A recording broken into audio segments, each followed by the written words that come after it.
So I'm going to focus a little bit on personal finance. We'll kind of get into some of the little gritty details that you can apply and help yourself. I thought I would start with a little bit about my own story of how long I've been doing this, where I came from, and just kind of share a little bit of background on the unmet educational need that's out there. And then empower yourself with knowledge and resources. This is the most important thing that you can walk away with today.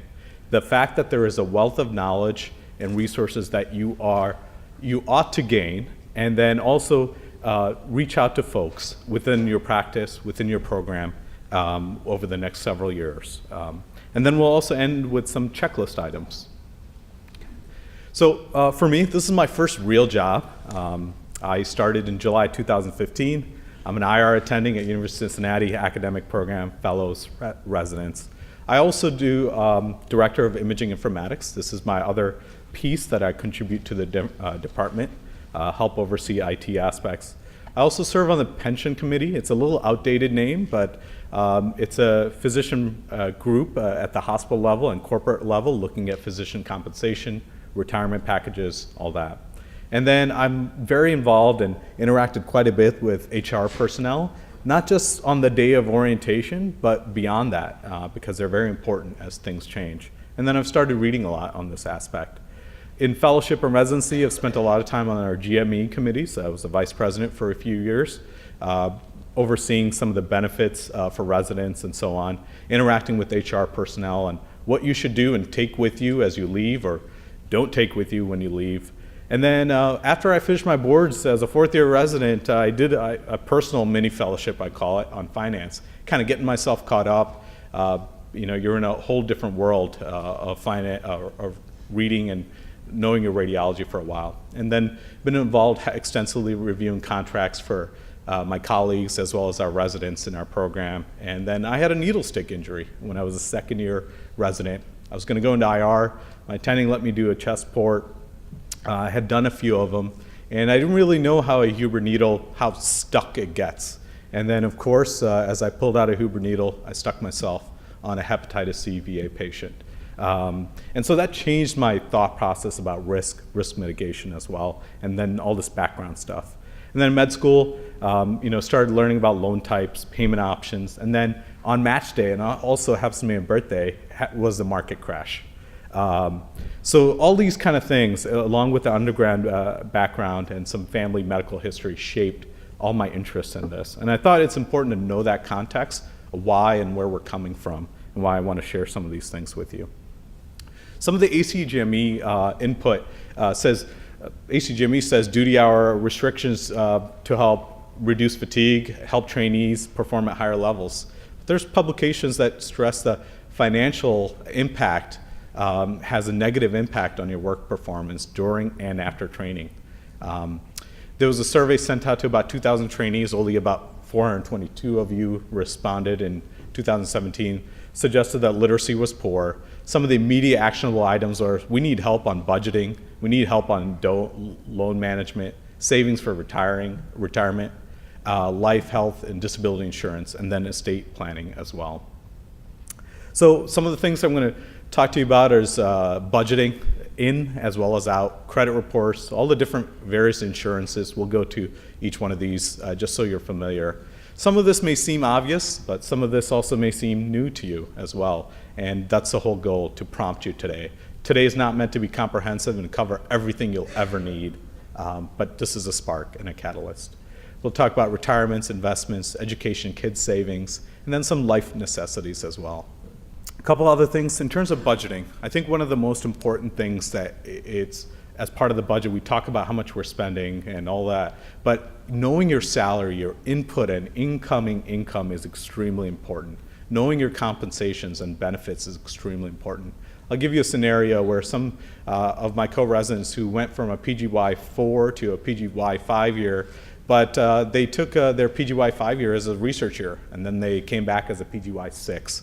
And for accounting purposes, for whatever HR reasons, they were recognized as a PGY 5. And so that was even though it's just a few $1,000s, it's really important to kind of keep track of that. Sometimes you may have additional call pay or moonlighting pay that's coming in. Don't just assume everything is being done correctly for you. So in terms of outbound budgeting, you have to painfully detail out all expenses. I know this seems obvious, but it literally is important. There are many forgotten expenses you might notice, like auto pay subscription to SiriusXM from a few years ago, a gym membership you never paid attention to.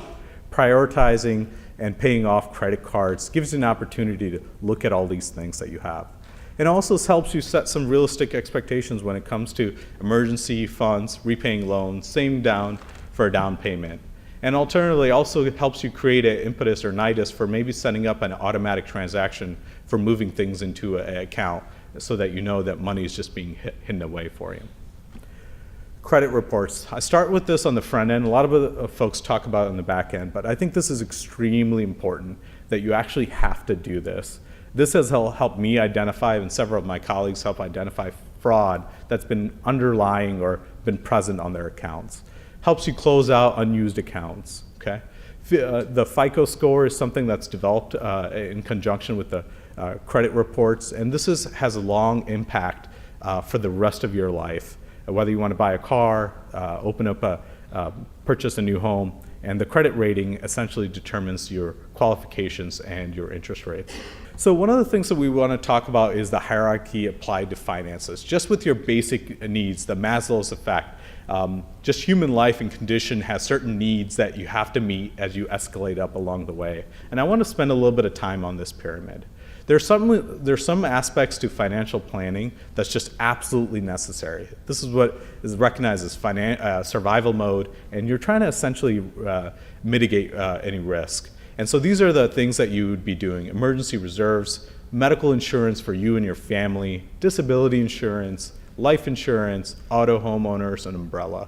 Disability and life also has some impact in some of the other escalations as you build some accumulation of money. So this is a must-do. You have to start saving. It's a capital accumulation that allows you to, that's most easily done by increasing your income, whether you're moonlighting, taking on another task, or you have a promotion in some way. So during this stage, you would be increasing your life insurance and disability coverage, kind of addressing high interest debt, retirement, and down payments as well. So, and then as we go further along, should we doing to get ahead? This is wealth accumulations, this is growth investments. You'd start saving for your children, increase retirements, pay off low interest debt as well. And then the nice to do gets to the point where you're potentially saving for helping contribute to your aging parents, paying off your mortgage, maxing out your retirement, and then maybe even long-term care. And ultimately, maybe getting to the point of fulfilling your dreams and donating. Okay? Emergency fund. This is so important, and it's so easy to say it, but it's so hard to do. One of the targets to achieve is about a 6 months worth of after-tax income. And you're thinking, I'm a PGY2, how do you expect me to do that? I think it's important to just set an example, set a goal of what you're trying to do. This is the kind of funds that you want to have available in your checking account. And I think as a resident, it's good to try to aim for 3 months. You never know what circumstances may develop. And as an attending, as you get towards that goal, towards 6 months. Don't be discouraged. This will take lots of time, hard work, and discipline. This is not something that just happens over 6 months. Health insurance, just a couple of things. A lot of these seem obvious, but they're usually given through the employer. Review the options. One of the key things I have to tell you is, rather than making the decision by yourself, email or call HR personnel. Talk to your colleagues. What are my peers picking and why? They have a macro sense of all the decisions that are happening in the institution. Keep tabs on your FSAs, which are your flexible accounts. Call ahead to a physician's office sometimes. You don't want to get a surprise bill. Well, this doctor was part of that coverage, but this person isn't, and we happen to schedule with you. If taking the time off or moving between jobs, consider COBRA. COBRA allows you to continue your existing care as you transition to a new job or a new fellowship, or you're taking some time off. They can be pricey. One of the key things to also know, and something that I've experienced through some of my colleagues, when you sign on to a new employer, factor in some lag between a start date and utilization of health coverage. This is done so that an employer doesn't get fraud by you come in with an illness and you're all of a sudden taking medical leave or utilizing their health insurance as well. Life insurance. This should be something that you have in place. The amount and length should involve personal and family scenarios. One of the things I wanted to talk to you about was employer options and then versus personal options. Employer options tend to range from anywhere between 1 to 5 times your salary. As a resident, you could probably opt up to the 5 times the salary just on the pennies on a monthly basis. When you get to an attending level, typically a lot of the employers put a cap based on who's servicing them, and you may not be able to get more than 3 times what your salary is, for example. So you should look into personal options as well. The best thing to look at when we look at the first 3 pyramid and layers is probably just sticking with term. There are many others out there and lots of different definitions for those, which we don't have time to review. Life insurance, just to give you some real data, I thought this was most important rather than telling you what it is. Here's some of the numbers that I experienced and what I paid. As my first policy in college, I was about 22 years old. I bought a $500,000 30-year term, and it was about $290 a year. Subsequently, as an attending, I've purchased various ones, but an example of one is a $2 million term policy. This was only 20 years. It was about $1,200. So these are the kind of things you can look ahead and think about what are these costs rather than being surprised as you get up to them. Age, medical history, family history, and testing are very important factors, age being one of the most important ones. So if you lock something up early, it can be incredibly important. And this is also important as your medical history may change. During my residency training, I had 3 out of each class had 14, 15 residents, 3 folks who were no longer eligible for disability coverage or life insurance based on the medical history that they developed during their training. Request multiple bids. Pay attention to the health class that you're assigned. Negotiate and counter. This was something totally new and an experience that I had. Sent bids out to multiple folks, and I had different class assignments because of my family history with my dad's cardiovascular history. I was only given second health class in multiple of them, but 1 or 2 of them gave me the best health class, and we knew which one product would be the best. So we asked them to counter back and said, hey, I'm getting the best health class. I'm ready to go with them if you wouldn't mind secondarily re-reviewing it. I was luckily surprised I was able to get that. This was something that is not talked about, but you can counter and go back. Disability insurance. This is one of those things where a lot of people think it's perceptions and often overlooked, and this is very important. I've witnessed the impact of it on my own family and colleagues. There's often 2 avenues. There's employer and there's a personal. One of the key things about disability insurance is nobody will cover you beyond 60% of your earned income. So the variables that are in there is the coverage amount, get up to 60%. If somebody denied you, it's hopefully because you're beyond the 60%. The waiting period is an important component of it. How long you wait before you claim or collect on it, 90 days versus 180. The longer you wait, the cheaper it can be. And this also ties into how much reserve funds you have and your overall dynamics of your finances. The definition of specialty is very important. Be very specific. Note your class and prices and coverage may depend on that. As an IR physician, my specialty in class is not as favorable as a diagnostic person who does solely diagnostic. Other disability components, tax implications. The employer disability will be taxed, whereas personal disability insurance will not be taxed. So one of the key pieces that we did as a training program at our program was our residency fellowship offered a program to exit with the disability that you had from training. So this is one of those programs that's unisex. You don't have to do any medical history. And this was extremely useful for the 3 colleagues I had who never qualified, who will never ever qualify for disability or life insurance because they don't meet the needs. Whether they developed diabetes 1 that they got diagnosed as a first-year resident, or they had some other medical histories. And so this cost me for about $5,000 of coverage, 90 days, 3% COLA, that's a correction. Own occupation, about $1,700. And it's a must if you have a pre-existing conditions, okay? One of the key things is you start getting availability of these packages only in the last 3 to 6 months of your training. Nobody will sell it to you in the first year or second year of training. Important things. Malpractice, I just want you to be aware of it. This is basically occurrence versus claims made. The 2 types, occurrence means it's essentially a permanent type of coverage. Claims made means that it is only during that period unless you bought some extension or a tail coverage. One of the reasons that malpractice is really important to you and your personal finances is it can be a hidden cost on the exit unless you pre-negotiate and pre-discuss what type of coverage you have and then who covers it and how much on the exit if you are to leave. Home, auto, personal liability insurance, extremely important because most of you will have your home or your mortgage or your renter or landlord require you to have insurance. So you can supplement other things you may need covered, like jewelry, furs. Hopefully you don't have too many furs. Identity theft coverage is another aspect that could be tied to your personal insurance, and that's only about $25 a year. You can also ask your vendor about technology coverage, and that could be about less than $100 a year, but there's often some deductibles associated with it. That could include your cell phones, tablets, and laptops. And ask about umbrella coverage as well. I'll talk a little bit more about that again. Auto insurance, I think it's really important to just know what these parameters are. We always see them, but sometimes don't know what they mean. 100 or 300, that's usually a lot of state minimums. That's 100,000 for bodily injury for one person injured in an accident, whereas 300 would be liability for the entire accident.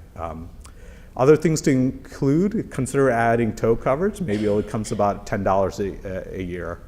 As you work your way up towards an attending and so on, these minimums may need to be upshifted. Umbrella, it's personal, not professional liability.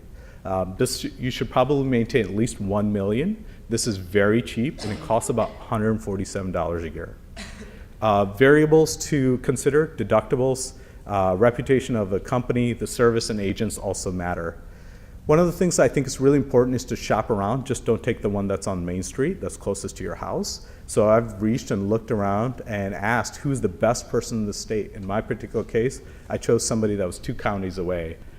Retirement, this is something that you have to think long and hard about because you've gotten a delayed start due to school, training. You didn't have the funds to be able to divert some of the resources. You need to get started ASAP. How much do you actually need for retirement is a really tough question. It involves so many parameters, especially your lifespan, your lifestyle. There are a lot of health online calculators. But I think a good planning strategy could be about living on 60% of your working salary. We'll skip this as well for the sake of time. One of the key things I've learned is not many training programs offer you the full retirement packages, and it's really important to have to ask about that perhaps as part of the interview or your fellowship program interviews. Max out. Take care of all the matching programs that you have. Consider additional supplemental ones. A couple of things that I just want to point out. One of the key things about retirement is that year by year, these values change, how much you can contribute. 2018 was 18.5 in your 403B, your 457, that's going to change. So keep tabs on this as well. The backdoor Roth IRA, so once you reach a certain threshold, you're not able to contribute a certain amount based on these amounts. But the backdoor Roth IRA was a Congress report that was released on December 15, 2017, said that you may do that, where you roll something into a traditional and then roll it back into a Roth as well. SEP IRA is something that you would consider if you are doing additional moonlighting or royalties. It's another avenue to save your retirement funds.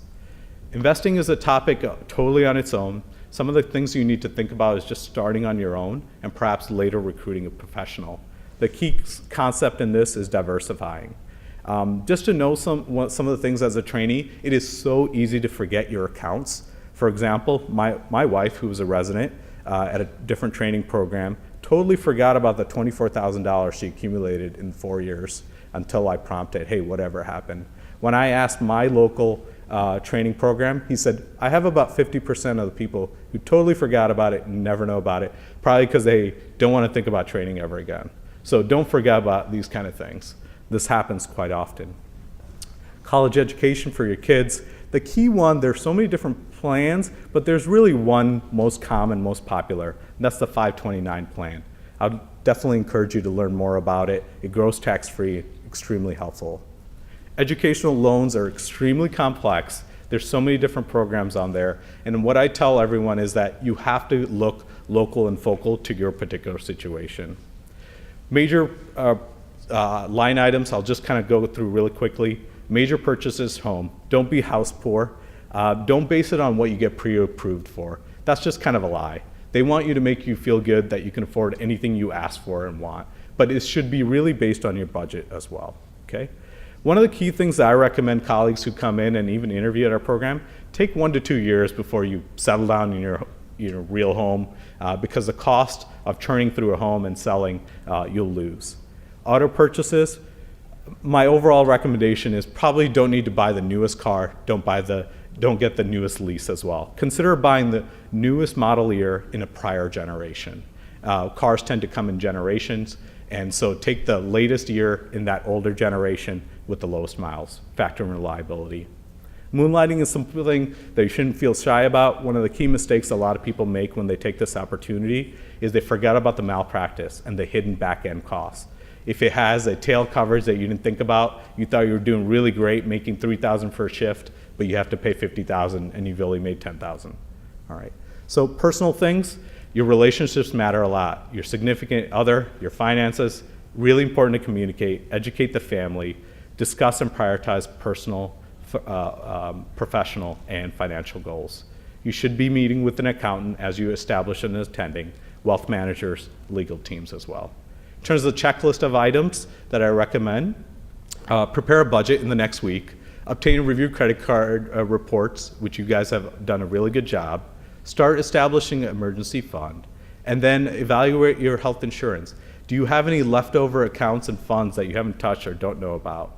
And disability coverage. Reach out to your GME office, have your program coordinator gather this information for you on an annual basis. So in the last 6 months of your residency, you can start reviewing that, especially as you're in your end of your program. In terms of home renters, ask your agent if you can purchase an umbrella insurance program. Reviewing your debt, reviewing the highest interest first, organizing it, making a chart of what's highest and what's lowest. And then retirement accounts, make sure you match out the matching, don't lose on that. And then of course, make sure you help develop a plan for yourself. All right? Thank you all.